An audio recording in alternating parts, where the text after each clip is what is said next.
Virtual reality, a simple phrase, but in today's world, it represents far more than just entertainment. It has become a gateway to other realms, where the lines between reality and imagination blur.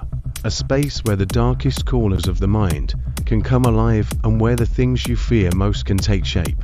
Welcome to day 26 of our 30-day challenge. Today, we're delving into something far more terrifying. We're talking about an experience that redefines fear.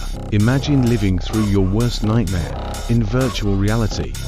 In this episode, we'll explore how virtual worlds have evolved to create horror experiences that go beyond the screen. These aren't just games you can turn off or walk away from. In virtual reality, you're fully immersed, trapped inside a world where the terror is inescapable. Let's take a step back for a moment. When virtual reality first emerged, it was designed to transport us into new worlds, to offer immersive experiences that felt as close to real life as possible. But soon, creators realized that VR wasn't just about escape. It was about confronting something primal, something deep within us that can't be ignored. Fear. Fear is no longer just a fleeting moment in a story. In virtual reality, it seeps into your bones, it lingers, you don't get to look away, and there's no barrier between you and what's coming. You are inside the nightmare. Imagine yourself walking down a narrow, abandoned hallway. The air is cold, thick with the smell of rot. Every step you take echoes in the silence. A dim flashlight is all that keeps the darkness at bay, but it flickers, threatening to leave you stranded in the pitch black. And then, just as you start to relax, a whisper floats through the air. Your name, spoken softly, from just behind you. You spin around, but no one is there. The silence returns. And then, far down the hallway, a door slams shut. Your heart races. You tell yourself it's not real. But in that moment, it feels as real as anything you've ever known. What makes virtual reality so terrifying isn't just what you can see. It's what you can't see. It's the sense of something lurking, just out of sight. Every instinct in your body tells you to run, but you freeze, paralyzed by fear.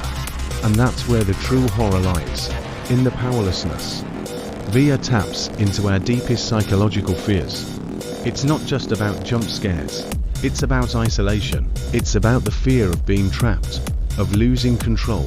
These experiences play on the mind, using subtle cues to create dread that stays with you long after the headset comes off. The beauty of virtual reality horror is in how it manipulates the senses. You can feel the tension building. Even when nothing happens, you hear a noise behind you, and every hair on your neck stands up. You feel like you're being watched, but when you turn to look, there's no one there. It's that creeping sensation of being hunted, of knowing that no matter what you do, the terror is always one step ahead. Here is where things get even darker. Developers are starting to create experiences designed to confront your most personal fears. Imagine stepping into a world where the very thing you dread most is waiting for you. Maybe you have a fear of drowning. In virtual reality, that fear becomes visceral. You're submerged in deep, cold water, struggling to breathe, the weight of the ocean pressing against your chest. Your heart pounds as you desperately try to reach the surface, but it's always just out of reach. Even though you know it's not real, your body reacts as if it is. You feel the panic. You feel the helplessness. This is where virtual reality transcends simple entertainment. It becomes something more, something primal. It taps into our subconscious, into the very essence of what it means to be afraid. The future of virtual reality horror holds limitless possibilities. Imagine an experience that evolves based on your reactions, that learns from your fears and adapts in real time. Every scream, every heartbeat, every flinch is recorded and used to make the nightmare even more terrifying. These experiences are becoming more personal, more intense, and they force us to ask, how much terror can we truly endure? How far are we willing to go to chase the thrill of fear? This isn't just a game anymore. This is living through your worst nightmare. The question is, Are you brave enough to step into the unknown? This has been day 26 of our 30-day challenge. Stay tuned for tomorrow's episode, where we'll explore more mind-bending experiences. Until then, sweet dreams.